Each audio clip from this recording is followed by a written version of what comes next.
Shalom Bapak Ibu. Tetap ada sukacita, damai sejahtera. Walaupun ini bulan puncak-puncak panas di kota Surabaya, kalau di Malang lebih enak karena sudah ada hujan di sore hari. Tapi saya kalau panas begini mengingat masa-masa dulu-dulu. Saya awal-awal masuk di Siwalan Karto dan mau minta pindah gara-gara terlalu panas. Ya, awal itu goyah panggilan saya gara-gara panas. Panas menggoyahkan panggilan saudara. Saya tahu ini orang banyak yang mudah naik darah ini. Panas jadi tekanan darahnya naik. Jadi jangan, kalau panas begini tolong jangan marah-marah, bisa bahaya ini. Tensi tinggi semua kan. Saya ingat bahwa di kamar kecil kami harus tidur 4 orang. Saya, istri, anak kecil 2. Dan setiap malam saya harus siap air 1 ember dan handuk kecil. Ketika mereka gelisah gak bisa tidur, saya basuh semua badannya, tidur. 2 kali baru bisa tidur. Kalau Iskia nggak dibasuh, mungkin dia nggak setambun itu ya. Ini hanya memori saja. Di tengah keluhan saya ingat kepada nyanyian Nama Yesus Terus Bersuara. Bapak Ibu penyanyiannya sudah hilang, saya juga udah hilang sih. GKN juga sudah tidak pakai. Tapi ada nyanyian di sana. Pergi segera ke ujung-ujung bumi, pergi segera wartakan Injilnya. Itu ada 3 atau 4 bait. 1 bait inilah yang membuat saya minta ampun kepada Tuhan dan mau setia. Pergi segera meski di sana panas. Ini salah cetak apa? Ternyata ya. Dan akhirnya sampai hari ini. Jadi bersyukur kalau musim ini klimaksnya, mudah-mudahan akhir bulan sudah hujan. Tapi Bapak Ibu panas ya, ruangan ini juga panas sudah. Di belakang kipas-kipas, saya tahu. Jadi demi panas, khotbahnya singkat aja Pak Pendeta. Kita mau adem-adem, ke mall-mall. Mall di Surabaya saya sudah keliling semua. Yang paling adem adalah Ciputra World. Karena di sana orang kurang, nggak laku itu mall mungkin. Jadi dingin banget. Kapan hari saya ke situ gara-gara mau bertemu dengan seorang rektor. Ternyata dia pimpin sebuah STT di mall itu. Wah, saya bilang ini masuk surga, STT di mall. Bagaimana dicerita bla bla bla. Masuk ke semua ruang dingin, bukan ampun. Jadi saya bilang oke, kalau siang hari saya main ke sini aja. Bisa tidur di sini pun tidak apa-apa. Jadi kalau Bapak Ibu panas, mari kita ke Ciputra World. Oke. Itu hanya suatu refleksi kondisi panas kita. Shalom semuanya. Haleluya. Kita ini masih bicara di Ibrani pasal yang ke-11 yang memaparkan tokoh-tokoh iman. Jadi sudahlah, apapun situasinya kita mau komitmen menjadi tokoh iman. Kenapa juga dimuat itu rentetan tokoh-tokoh iman mulai dari Habel, Henok, Nuh, Abraham, Ishak, Yakub. Dan masih ada lagi. Kita akan kupas tuntas semua di Ibrani. Dan minggu kemarin kita sudah bahas tentang Yakub, bagian ke-7-nya. Bukan Yakub bagian ke-7, tetapi khotbah berseri bagian ke-7 tentang Yakub. Dan hari ini kita sambung di bagian ke-8. Nah, sekilas Bapak Ibu, di bagian ke-7 itu kita masih dalam tema yang sama dari Yakub ini. Ini adalah perjalanan sukses Yakub untuk mewujudkan masa depan. Nah, semua kita juga begitu ya. Berada di dunia ini menempuh perjalanan sukses. Dan kita ingin masa depan yang lebih bahagia, lebih baik lagi dari hari ini. Amin. Semua orang pasti. Yang lama gak usah dipikirin lagi saudara. Karena yang lama sudah berlalu, kita tidak mungkin jalannya mundur ya. Jalan kita selalu ke depan. Jadi kalau fokus terlalu ke belakang, Saudara dan saya jadi tiang garam seperti istrinya Lot. Tapi sekarang Tuhan memanggil kita untuk berjalan ke depan. Yakub adalah orang yang penuh dengan ketakutan. Berangkat penuh dengan kegelisahan, bahkan ancaman. Karena itu dia melarikan diri, menyelamatkan diri, dan pergumulan berat ini dia harus bergumul selama 20 tahun merantau di negeri orang. Ya? Nah, ini kita semua, saya lihat wajah-wajah perantau semua juga. Ya? Siapa orang asli Surabaya? Pemiliknya Surabaya. Ya, kita semua merantau juga. Yakub 20 tahun, saya sudah hampir 40 tahun. Saya lebih lagi dari Yakub ya, sampai rambut putih. Nah, saudara-saudara, apapun kesulitan kita hadapi, no problem, asal kita terus ikut Tuhan. Jadi apa yang sudah diraih oleh Yakub, Yakub ternyata setelah sudah sukses, kita bisa lihat dia memiliki prinsip hidup yang benar. Ya. Dan ada 7 prinsip hidup. Minggu lalu sudah 4, ini 3 hari ini. Yang pertama itu kita singkat bahwa Yakub itu prinsipnya bahwa lebih baik mewarisi, bisa dilanjut itu poinnya, mewarisi janji Allah itu lebih berharga dari segala-galanya. Ini prinsip bagi Yakub. Apa yang dibanggakan dalam hidup ini selain mewarisi janji-janji Allah? Dan apa janji Allah yang menjadi kebanggaan bagi Yakub itu? Yaitu janji Allah memberkati. Janji Allah memberkati Abraham dimulai. Aku akan memberkati engkau, keturunanmu akan menjadi seperti bintang di langit dan pasir yang tak terhitung jumlahnya. Itu diwarisi itu. Dari Abraham datang ke Ishak. Nah, Ishak datang ke Yakub. Di Yakub inilah apakah janji itu sudah berakhir. Yakub harus berjuang supaya janji ini melalui dia dan keturunannya. Jadi dia mempertahankan kebanggaan satu, yaitu janji Allah.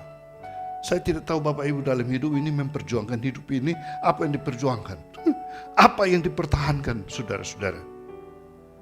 Apa yang kita banggakan dalam hidup ini, yang kalau hilang itu merasa berharga. Apa? Yakub, perjuangan dia mempertahankan janji Allah. Karena janji Allah berharga bagi Yakub, maka semua yang ada di dunia ini tidak lagi berharga. Memang berharga, tetapi yang teramat sangat berharga bagi Yakub itu adalah janji Allah. Saya harap kita bisa pakai prinsip ini juga. Yang berharga dalam hidup ini adalah janji Allah, Tuhan Yesus. Amin. Yesus lebih berharga dari segala-galanya. Ada nyanyian dulu-dulu. Apa arti hidup ini tanpa Yesus kau miliki? Apa arti kekayaan ini tanpa Yesus kau miliki? Sampai pengakuan Petrus juga, udahlah mas dan perak, tidak aku punya pun tidak apa-apa. Yang ada padaku kebanggaanku apa? Yesus. Ya puji Tuhan kalau sampai hari ini saudara masih bangga dengan nama itu ya. Nama Yesus. Walaupun pengakuan Petrus itu di tengah ancaman. Orang mau mengaku Yesus, tangkap salib. Tidak bersiko. Itulah mewarisi janji yang berharga. Prinsip. Yang kedua, Yakub juga mengatakan bahwa sukses itu harus diraih. Sukses itu harus dicapai dengan kerja keras. Bagi Yakub bukan hanya berdoa, bukan hanya percaya, tapi harus kerja keras. Ya, kita juga anak-anak Tuhan, orang Kristen, saya pikir kita juga harus punya mindset seperti ini ya Bapak Ibu. Prinsip hidup kita bukan hanya berdoa tanpa melakukan sesuatu, menunggu datang berkat saudara-saudara. Ya, saya dulu dimarahin oleh papa. Setiap 1 minggu ikut doa 3-4 kali. Kamu ini berdoa terus apa nanti makanan jatuh dari sorga. Aduh, terlalu keras itu kalimat itu. Padahal hati saya lagi haus, lapar akan firman. Ingin nyanyi, ingin doa, tapi diancam begitu Jadi di luar papa pengetahuan, tunggu dia tidur kita sudah hilang. Hilang kemana? Ikut doa. Jadi saudara, memang mungkin papa benar menurut dia, tapi harus balance ya antara kita bekerja dan rindu akan Tuhan.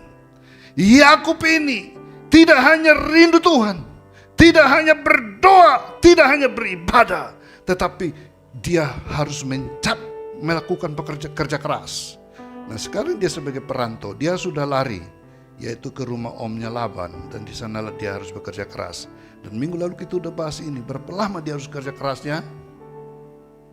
20 tahun. Kerja keras, dia pikir hanya 7 tahun awalnya, karena dia naksir anaknya omnya yang cantik itu. Setelah itu ditipu dia. Nah ini orang menipu, maka kau ditipu lagi katanya. Ditipu oleh Laban, yang ditaksir tidak dikasih. Dia ngotot, tidak boleh. Kalau kamu mau, oke. Yang cantik yang kamu mau, tapi tambah lagi 7 tahun. Pintarin Om Laban. Ya pikir, aduh 7 tahun lagi ya. Ya sudah, tidak apa-apa. Menjadi 14 tahun. Itu demi kepentingan omnya. Karena Laban bekerja baik. Bisa merawat ternak dan berlipat ganda. Jadi ini tipu muslihat dari Om Laban. Supaya aku kerja keras. Akhirnya dapat anaknya cewek 2. Cantik-cantik ya. Nah setelah sudah dapat 2. Apa yang terjadi? Wih masih kurang. Ini aku mau pulang. Tapi masih kurang sangune. Mau pulang, masih kurang keuangan, kurang berkat. Dia tambah 6 tahun lagi bekerja, mengumpulkan berkat. Dan jadi dari 14 tahun menjadi 20 tahun. Dan setelah 20 tahun baru dia pulang. Berarti 20 tahun. Dan dia pulang dengan berkat itu, saudara, bukan berarti dikasih gratis. Bukan belas kasihan daripada omnya, tetapi dia hasil kerja keras. Ini prinsip hidup loh. Jadi saudara, ada banyak orang sukses itu karena kerja keras, karena kerja cerdas. Dan saya pikir ini pelajaran bagi orang-orang percaya zaman sekarang. Gimana kita ajak orang hanya berdoa, tapi tidak ada upaya, tidak ada langkah-langkah praktis, langkah-langkah cerdas. Apa yang harus kita lakukan? Saya ada iklan di HP saya, mau ikut seminar Shopee. Ada sekolah Shopee dan TikTok untuk dapat duit. Saya pikir itu tidak cocok buat saya lagi ya. Cocok untuk ibu-ibu yang di rumah saja. Ikutlah sekolah Shopee dan TikTok supaya dapat duit dari rumah, kendalikan penjualan. Saudara-saudara, tidak tahu hal praktis apa yang kita bisa jual. Karena saya sama Bu Salmon ya, Bu Linda ini juga suka jalan-jalan. Jadi melihat di mana ada warung, jualan. Jam makan kosong semua. Loh ini laku enggak ini? Akhirnya lewat lagi, tutup. Aduh kasihan ini orang-orang. Semua pada mau jual makan. Ya itu juga perlu, sudah usaha tetapi kurang berhikmat menurut saya, saudara-saudara. Jadi berdoalah supaya Tuhan kasih hikmat. Amin. Mau kerja cari duit, ya mau. Tapi kalau kurang hikmat, duitnya juga nggak bisa dapat. Nggak untung malah tambah untung katanya gitu. Hai, anak Tuhan harus banyak berdoa. Yakobus mengatakan, kalau kamu kurang hikmat, minta hikmat. Jadi Yakub sudah kasih teladan itu. Prinsip yang ketiga bagi Yakub, di tengah pergumulan berat, jangan lupa berjumpa dengan Tuhan. Dan perjumpaan dengan Allah itu selalu membangkitkan gairah dan semangat. Saudara lihat ada perjumpaan Yakub dengan Tuhan berupa malaikat, dan akhirnya disitulah Yakub hidupnya dirubah oleh Tuhan. Selama hidup 20 tahun itu ada 5 kali momen perjumpaan personal pribadi Yakub dengan Tuhan. Dan itu pengalaman subjektif yang tak akan terlupakan. Karena perjumpaan-perjumpaan itu membuat titik balik dalam hidup. Yes, Bapak Ibu, saya kira di dunia ini Tuhan itu masih ada? Saudara percaya Tuhan masih ada? Saudara masih bisa berjumpa dengan Dia? Melalui apa? Doa? Yes, percaya Tuhan bisa berjumpa dengan Allah, Anda, kapan saja dan di mana saja. Saya sendiri juga sudah mengalami itu kan. Mau mundur, mau kecewa, mau minta mati, Tuhan datang jumpa sama saya. Mau apa lagi? Jadi saudara-saudara, rindulah berjumpa dengan Tuhan. Karena perjumpaan kita dengan Tuhan itu begitu indah. Ada sukacita dari pikiran datang di hati semua kita. Nah, inilah kelebihan anak-anak Tuhan. Di tengah badai, di tengah masalah, di tengah kesulitan dunia, ada pengalaman-pengalaman spiritual yang menjadi kekuatan. Karena ada perjumpaan pribadi dengan Tuhan. Amin, saudara. Maka kalau ibadah-ibadah itu merupakan kesempatan kita berjumpa dengan Tuhan, memang itu yang baik. Untuk apa kita gereja? Untuk apa kita memuji Tuhan? Untuk apa kita beribadah? Kalau semua yang kita lakukan seperti ini, tanpa ada rasa komunikasi kedekatan dengan Tuhan, maka pertemuan-pertemuan begini kualitasnya sama dengan pertemuan di luar sana. Buat arisan, temu kangen, tapi tidak ada dampak kehadiran Tuhan yang mengubah pikiran dan hati kita, yang membawa kita lebih dekat ke sorga, yang mengalami suatu connecting yang indah dengan Tuhan. Sinyalnya pada putus semua. Bapak Ibu pernah ya sinyal pada tidak ada itu ya? Mau telepon berapa banyak kali juga nggak ada. Nanti kalau sudah sampai sinyal baru, ada panggilan.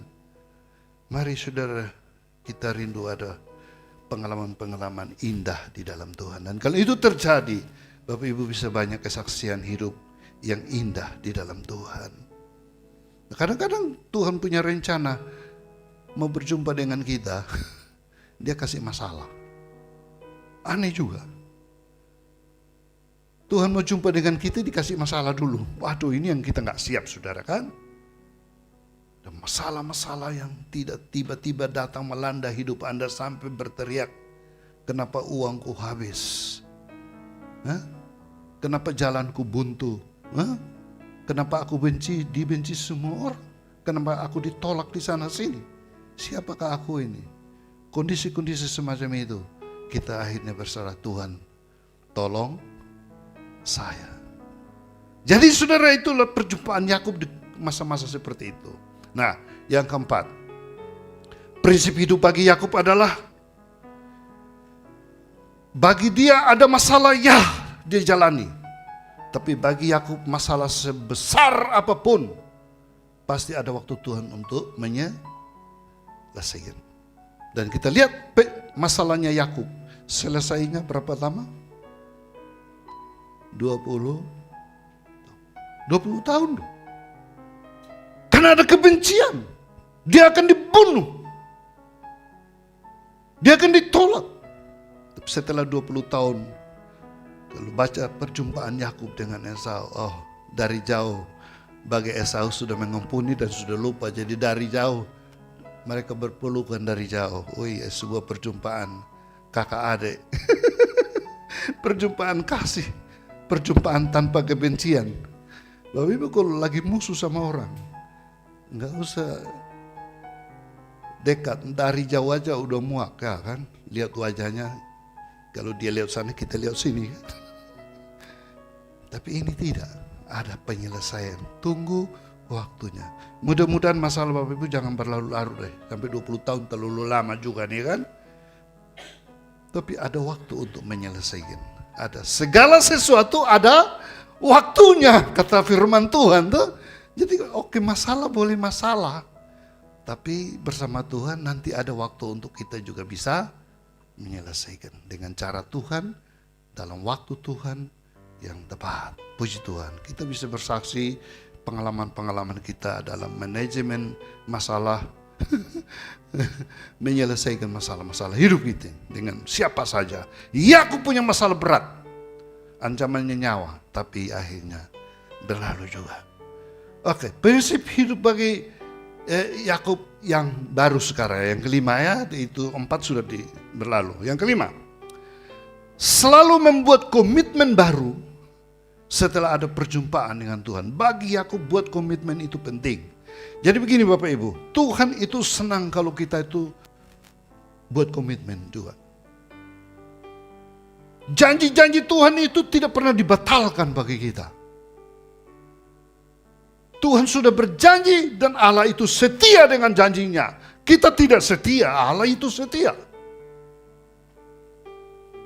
Nah, supaya janji itu fresh dan terlaksana melalui kita, respon kita adalah selalu bikin janji yang baru. Amin. Nah, apa komitmen daripada Yakub? Mari kita baca sama-sama Kejadian 28. Ayat 20 sampai 22.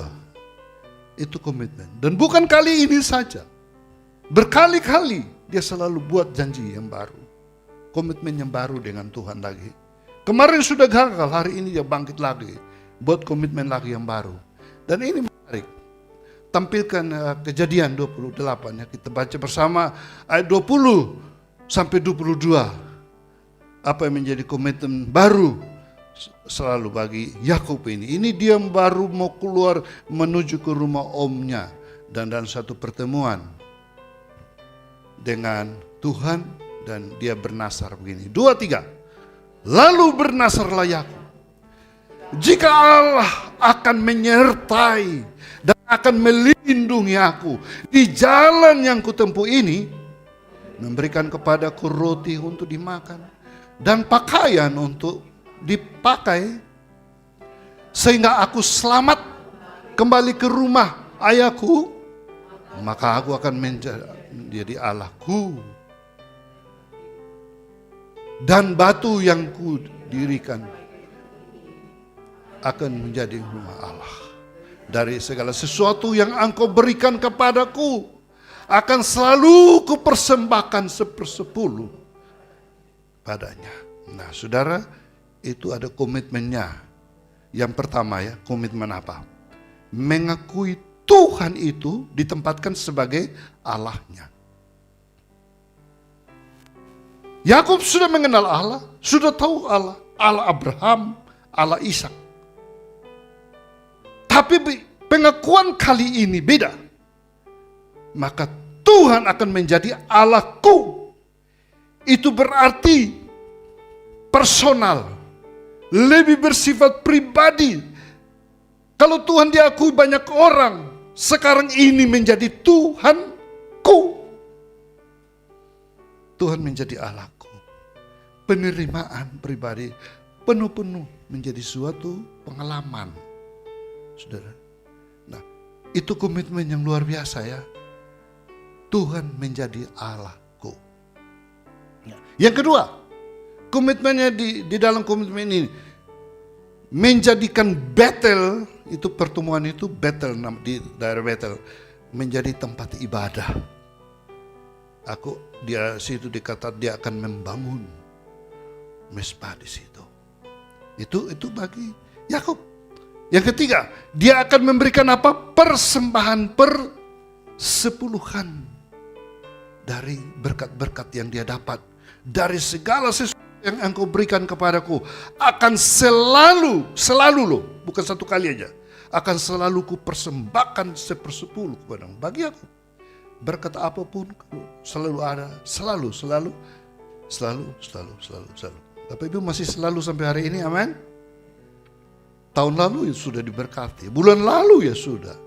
Selama masih diberkati, kita terus saja setia dengan Tuhan juga. Saat Anda mandek dengan Tuhan, Tuhan mungkin mandek juga, stop dulu berkatnya dengan kita kan. Jangan hitung-hitung dengan Tuhan, saudara. Karena kalau Tuhan buka pintu, gak ada yang bisa nutup. Tapi kalau Tuhan tutup, enggak. Malaikat itu, ujilah aku, apakah aku tidak membuka tingkap-tingkap langit dan mencurahkan berkat sampai berkelimpahan. Aku juga akan menghardik belalang-belalang pelahap. Itu belalang pelahap itu apa saja, saudara? Saya pikir zaman sekarang gak ada belalang kok, ini Alkitabnya. sakit penyakit jadi belalang pelahap, ya. Motor ndak rusak tiba-tiba rusak, bencana tiba-tiba datang, ya enggak? Ada saja. Keluarga baik-baik tiba-tiba minta kirim uang, nggak kirim ndak diakui keluarga. Wadah, ini belalang-belalang pelahap ya. Tapi jangan bilang begitu sama mereka, saudara dingamuin nanti. Itu keluarga ku bilang saya belalang pelahap. Masalah tiba-tiba muncul. Yang tidak ada duit, akhirnya kita harus pinjam-pinjam duit untuk menyelesaikan masalah. Itu bisa-bisa aja tuh masalah. Memang masalah ada antre, ada tanya Bapak Ibu? Enggak kan? Masalah datang tiba-tiba aja tuh. Ancaman kita sakit penyakit, macam-macam tuh. Tapi Tuhan bilang akan menghardik semuanya kalau engkau setia. Yakub menyadari daripada dimakan belalang pelahap berkat-berkatnya, lebih baik dia setia dengan Tuhan untuk membayar perpuluhannya kepada Tuhan setiap saat. Ini pelajaran dari Yakub, saudara. Saudara mau ikuti prinsip ini juga boleh. Saya sudah mengalami itu, jadi saya mau katakan bagi Tuhan luar biasa. Allahku luar biasa. Amin. Bukan biasa, saya biasa-biasa, saudara biasa-biasa, tapi Allah kita luar biasa. Tapi ini baca kadang-kadang jadi bahasa basi loh, saya kurang setuju. Halo, apa kabar? Apanya biasa dalam hati kita biasa-biasa begini.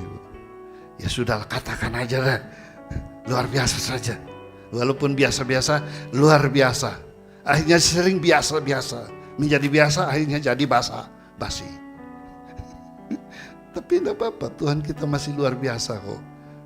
Ya, kita kembali kepada komitmen kita untuk mengalami seperti Yakub ini, saudara. Dan dia bersandar penuh kepada penyertaan Tuhan. Sehingga aku selamat kembali ke rumah ayahku, maka Tuhan menjadi Allahku, dan seterusnya. Ini kan komitmen. Dia belum melaksanakan, dia baru ngomong ini, saudara. Dan dia setelah buat Nasar ini, dia pergi 20 tahun kemudian baru dia menggenapi. Yang penting dia sudah buat komitmen bagi hidup dia, sehingga dia tidak akan lupa. Mana ada yang buat komitmen? Ya mudah-mudahan kalau saya setelah menikah melayani Tuhan atau hilang. Ada sebelum menikah melayani Tuhan, setelah menikah dibawa lagi sama pasangannya jadi tidak melayani Tuhan lagi. Saudara mau buat komitmen, kalau saya diberkati Tuhan, bagaimana? Ya dong, keluarga saya aman-aman. Silakan. Saya banyak orang punya komitmen itu, dan kadang-kadang kita lupa. Kembali ingat lagi, dan selalu baru lagi. Amin. Amin. Luar biasa. Yang berikut, saudara, prinsip hidup Yakub tidak pernah menyerah walau berkali-kali gagal. Yakub bukan manusia sempurna. Ini orang paling gagal itu adalah Yakub. Mari kita baca itu. Kejadian 32 ayat yang ke-26.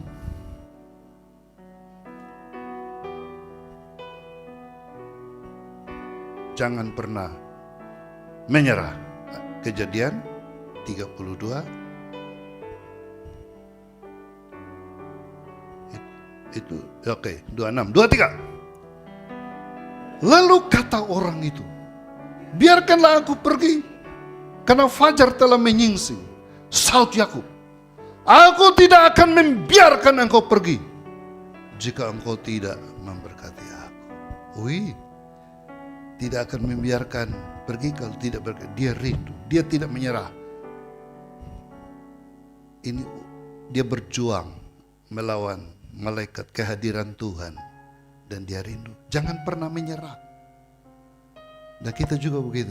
Ada nyanyian kita, ku tak akan menyerah pada apapun juga, sebelum ku coba semua yang ku bisa. Jadi bagaimana Bapak Ibu? Hidup ini kadang-kadang kita khawatir, takut, bimbang, lemah. Perhitungan kita itu banyak sekali di sini. di pikiran dan hati terlalu banyak perhitungan. Ya boleh, itu lebih baik juga kalau banyak perhitungan. Tapi kadang-kadang hanya karena penuh dengan ketakutan dan akhirnya menyerah ya, menyerah. Saya kalau kasih seminar motivasi, saya ada gambar yang nggak sempat saya posting, taruh di sini ya. Itu ada seorang Pak tua di kampung itu mau gali emas. Katanya di sana ada emas. Dia bawa cangkul, dia gali, sudah berapa bulan ini gunung digali. Nggak keluar juga itu emas. Dia bilang ini pekerjaan sia-sia. Seharian, sudah berbulan-bulan, dan akhirnya diambil keputusan berhenti, saudara. Di bulan berhenti, nggak ada harapan menurut dia lagi. Udah. Nah, setelah itu datang seseorang yang mengatakan, "Opa, kenapa menyerah?" "Hayah, ini kita kerja ndak pakai hikmat ini, sudah buang waktu. Ndak ada di situ ada emas. Mungkin di tempat lain, saya mau pergi cangkul di tempat lain saja." Yang lain bilang, "Ya Opa, jangan pakai cangkul. Kita ke sana saja, itu di sungai itu kita bawa tampah yang besar, itu tanah-tanah kita masuk, kita goyang-goyang begini aja udah dapat. Kenapa harus pakai nyangkul-nyangkul begitu?" Iya, betul juga. Akhirnya dia ikut. Daripada cangkul setengah mati, dia pergi goyang-goyang begini udah keluar emasnya. Nah, dia balik datang di tempat ini satu, dia, "Loh, di sini kok sudah ada proyek peleburan emas? Loh, ini dari mana?" Ternyata melanjutkan galinya dia itu gunung, tidak lama sudah tembus itu ada emas banyak di situ. Jadi itu mulai dibuat proyek emas. Dia tidak sabar, padahal tinggal sedikit lagi. Kadang kita juga begitu, mungkin udah mendekati sukses gak jadi karena kurang sabar dan mudah menyerah. Bangkit lagi, gagal bangkit lagi. Jangan pernah menyerah. Tuhan ada dan mau menolong. Nah, itu saudara yang terakhir. Prinsip hidup yang ketujuh bagi Yakub menuju kesuksesan adalah selalu mengakui peran Allah dalam setiap keberhasilan. Nah, ini penting. Kalau orang dunia sukses mengatakan, "Woi, itu hebatnya saya, pintarnya saya, karena saya, dan saya." Tapi Yakub, oh tidak, semua ini dari Tuhan. Nah, coba ada beberapa teks ini kita baca cepat, bisakah menolong kita? Mulai dari pengalaman pribadi di Betel, dia tidak pernah dia selalu mengakui ini karena Tuhan. Kejadian 28 ayat yang ke-16 dan ayat yang ke-17. Ya, Kejadian 28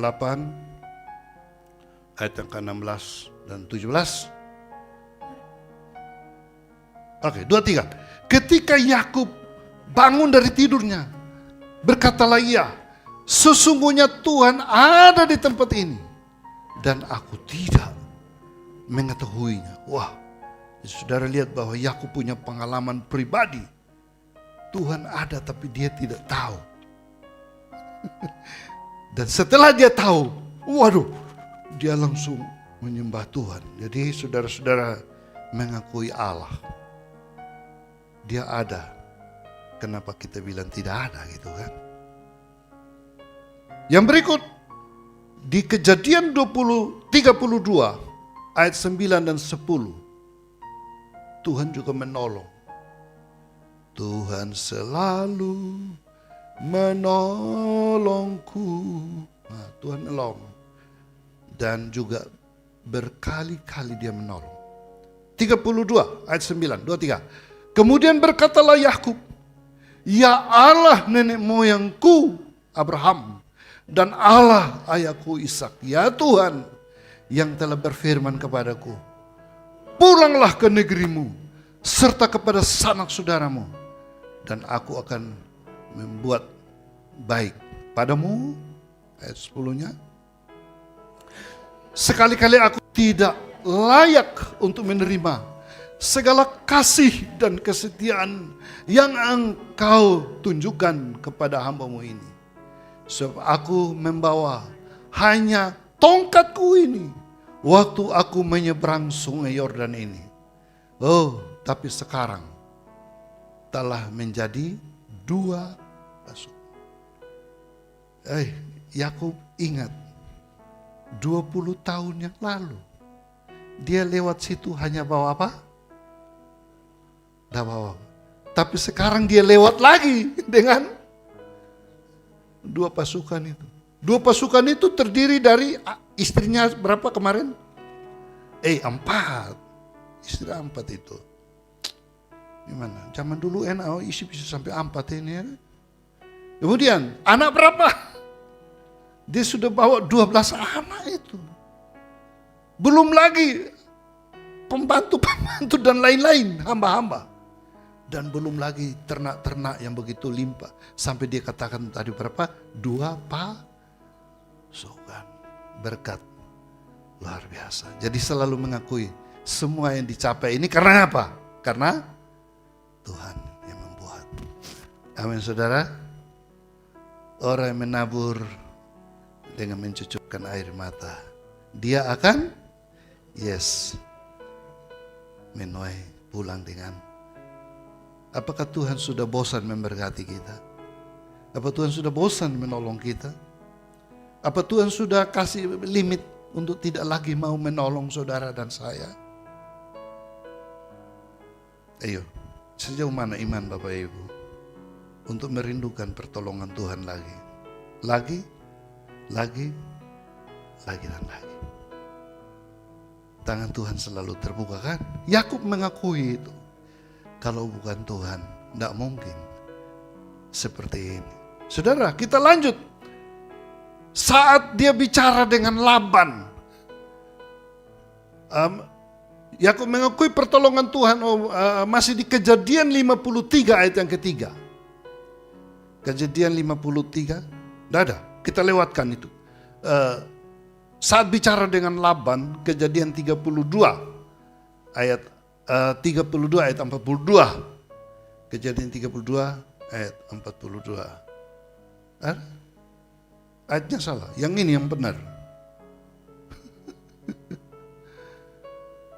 Nah ini, aku sekali-kali tidak layak untuk menerima segala kasih dan kesetiaan yang engkau tunjukkan kepadaku. Sebab aku membawa, ini tadi sudah disampaikan. Mungkin kita lompat ke akhir hidup Yakub. Kejadian 48 ayat 15 dan 16. Kejadian 48 ayat 15 16, 23. Sesudah itu diberkatinya lah Yusuf, katanya, nenekku dan ayahku Abraham Ishak telah hidup di hadapan Allah.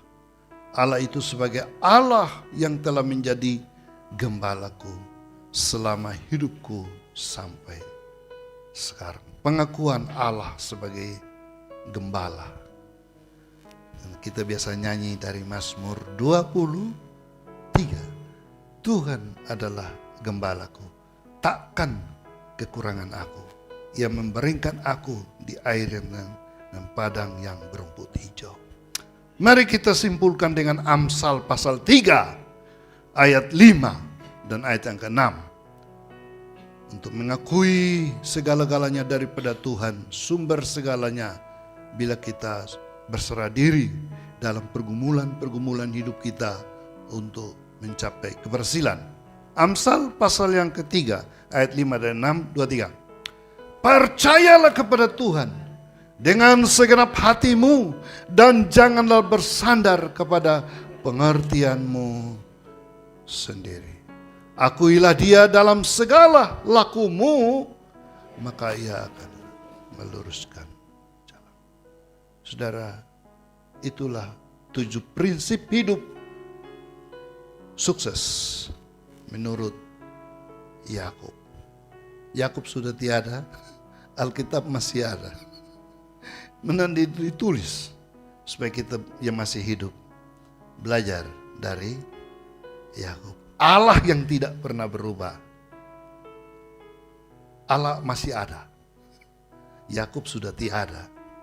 untuk kita yang masih ada juga. Amin Bapak Ibu. Dan prinsip kerja Allah, tidak ada diskriminasi. Bukan itu zaman dahulu, zaman sekarang tidak.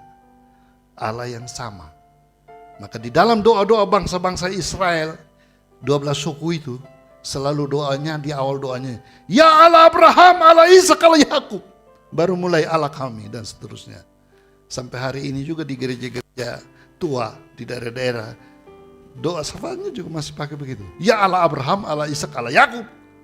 Allah kami yang sekarang kami sembah di dalam nama Tuhan Yesus. Allah yang tidak berubah, masih sanggup mencurahkan berkat-Nya bagi kita. Amin. Saudara percaya mujizat masih ada? Itu harus terjadi bagi pergumulan kehidupan Bapak Ibu Saudara dan saya. Dunia memang bukan jawaban bagi kita. Tapi dunia juga menawarkan mungkin lebih daripada itu. Silakan saja. Setan juga menawarkan Yesus. Kalau engkau menyembah aku, dunia kuberikan kepadamu. Tapi kita hanya ingin menerima berkat yang mendatangkan sukacita dan damai di hadapan Allah. Apa gunanya seseorang peroleh seluruh dunia juga dengan berbagai cara, tapi kehilangan nyawanya. Apapun yang kita dapatkan, sedikit atau banyak, kalau semuanya berasal dari Tuhan, mendatangkan rasa syukur, hormat, sukacita, dan damai bagi kemuliaan nama Tuhan. Kita tunduk kepala, mari kita refleksikan dengan pujian.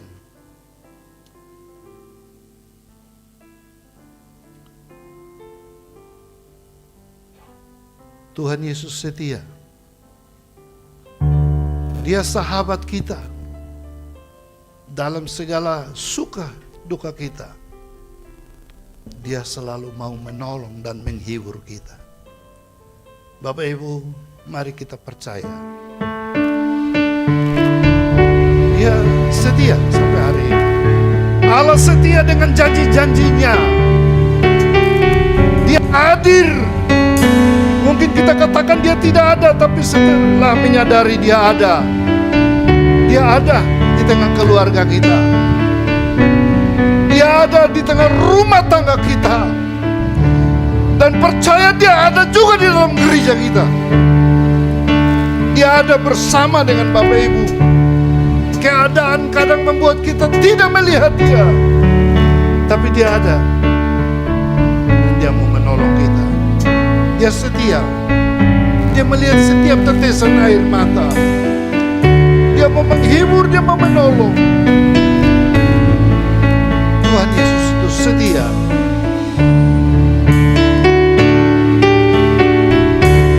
Tuhan Yesus setia.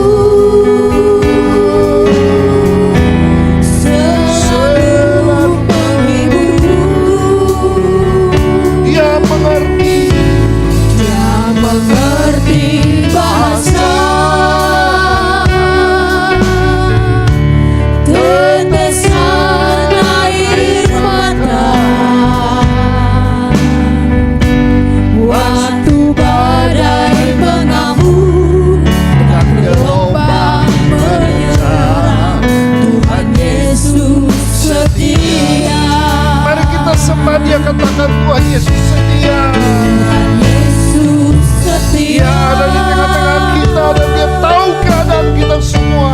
Dia Kita sedang mengalami masalah demi masalah, sakit penyakit kah, kesulitan keuangan kah, kebutuhan-kebutuhan hidup kita kah, pekerjaan kita kah, studi kita kah, apa yang sedang kita hadapi. Dia mau menolong dan memberkati kita semua.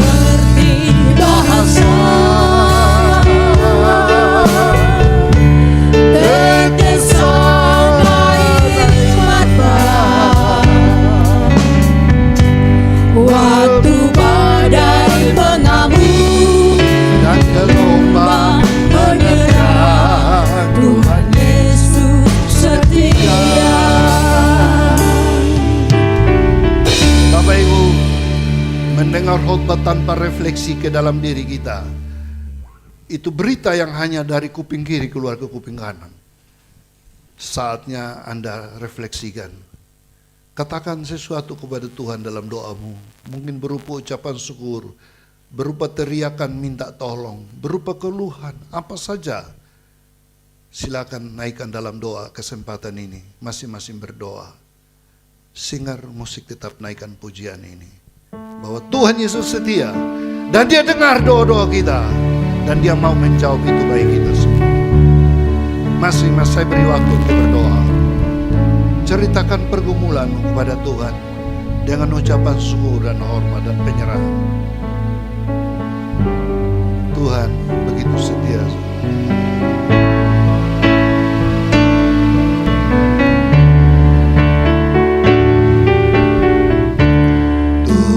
Yesus setia,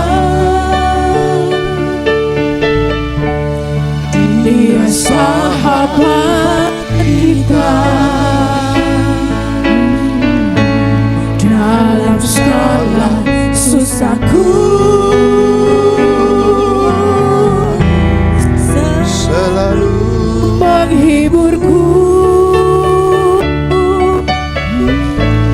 Dia mengerti bahasa tetesan air mata waktu badai mengamuk dan gelombang menerjang. Tuhan Yesus setia. Sekali lagi pujian ini, silakan engkau berdoa buat keluargamu, rumah tanggamu, pekerjaanmu, semua yang sedang engkau kumpulkan. Doalah, berdoalah, bergumulah dengan Tuhan, berjumpalah dengan Tuhan. Alamilah kehadiran dan kuasa-Nya. Dia ingin bertemu dengan setiap kita. Dia mencari setiap kita. Dia ingin menolong. Dia memberi